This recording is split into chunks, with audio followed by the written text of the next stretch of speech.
Salut tout le monde, je m'appelle Kelly. Je suis sûre que vous serez très surpris de découvrir mon âge. Vous me donnez combien? Je parie que vous avez tort. J'ai peut-être l'air d'avoir 50 ans.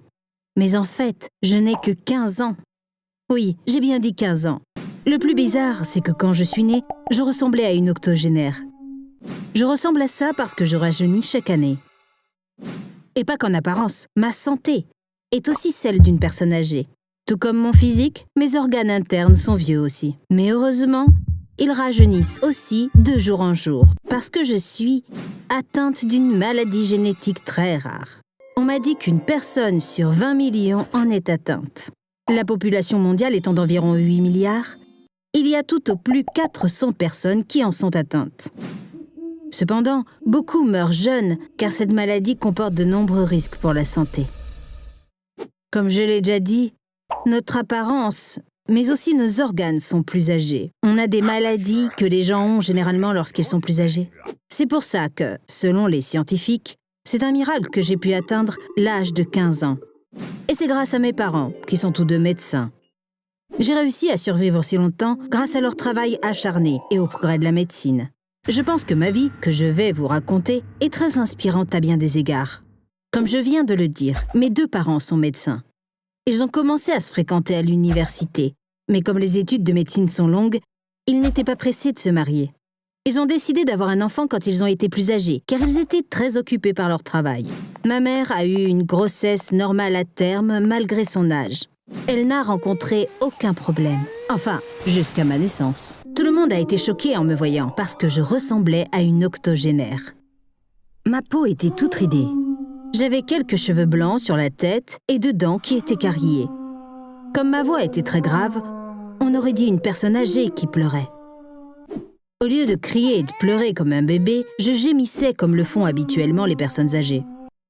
Les tests ont montré que mes organes étaient également usés, comme mon apparence.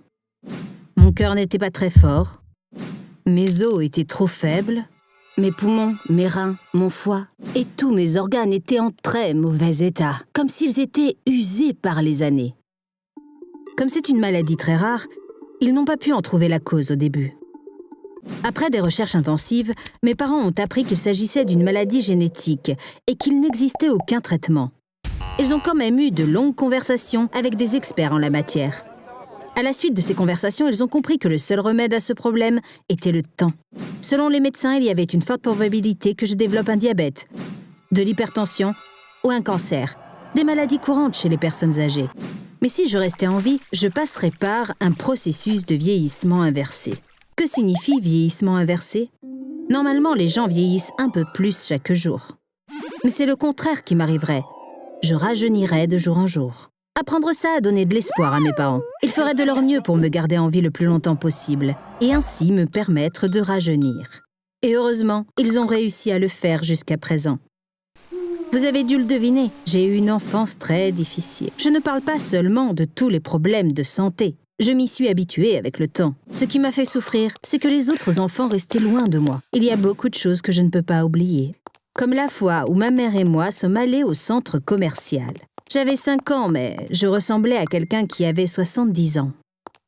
Ma mère m'a emmenée dans l'aire de jeu pour enfants. Il y avait une piscine à balles avec 2 filles dedans. Elles lançaient des balles, s'amusaient. Au début, elles ne m'ont pas remarqué. Alors je suis entrée, j'ai pris une balle et je l'ai lancée vers elles. Quand elles m'ont enfin vue, elles ont crié et ont quitté la fosse à balles en pleurant. J'étais si jeune, je ne comprenais pas pourquoi je les faisais fuir. Bien sûr, maintenant je ne leur en veux pas. Imaginez ça. Je faisais leur taille, j'agissais comme elles, mais je ressemblais à leur grand-mère. C'était tellement normal d'avoir peur de quelqu'un comme ça.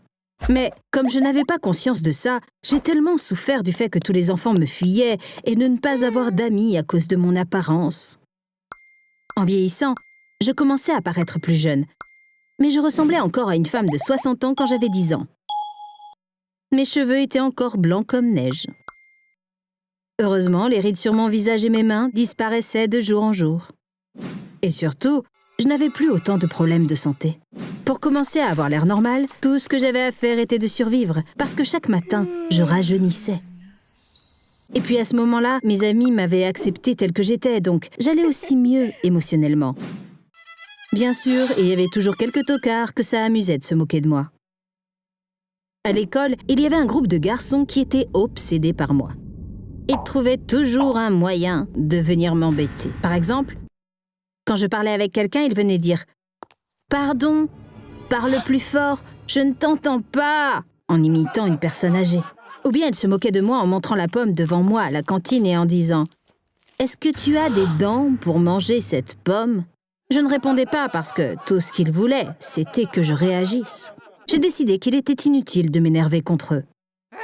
Quand mes amis ont commencé à les menacer, ils ont fini par arrêter. L'année dernière, il s'est passé un truc drôle. Une fille plus jeune est venue me voir.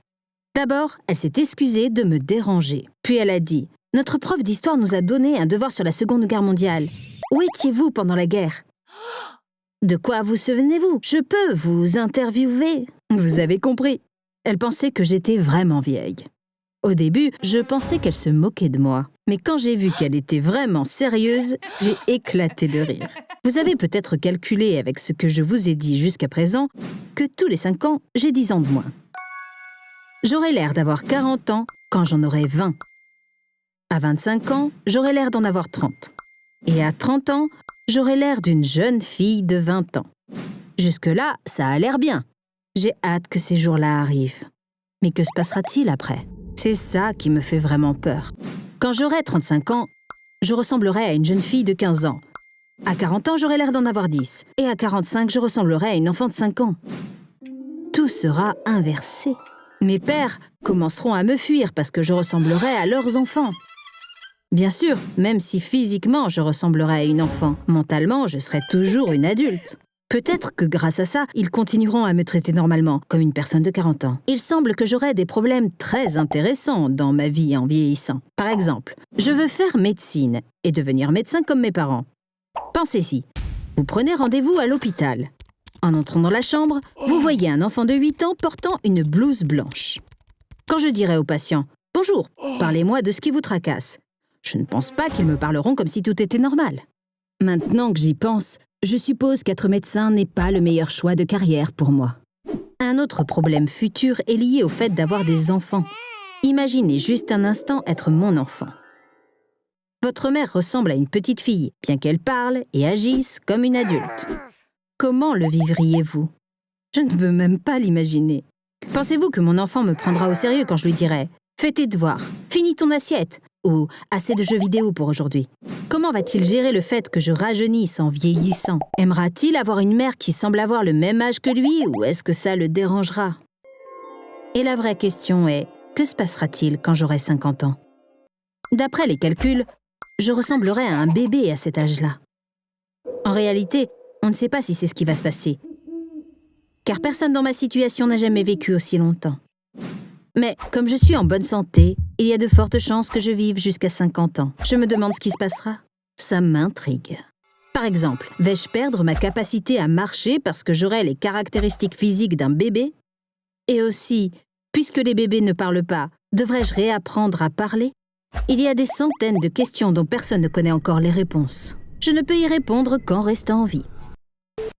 D'ailleurs, il y a un film qui parle de ma maladie. Il est un peu vieux, donc vous ne l'avez peut-être pas vu. C'est l'étrange histoire de Benjamin Button. Brad Pitt joue le personnage principal.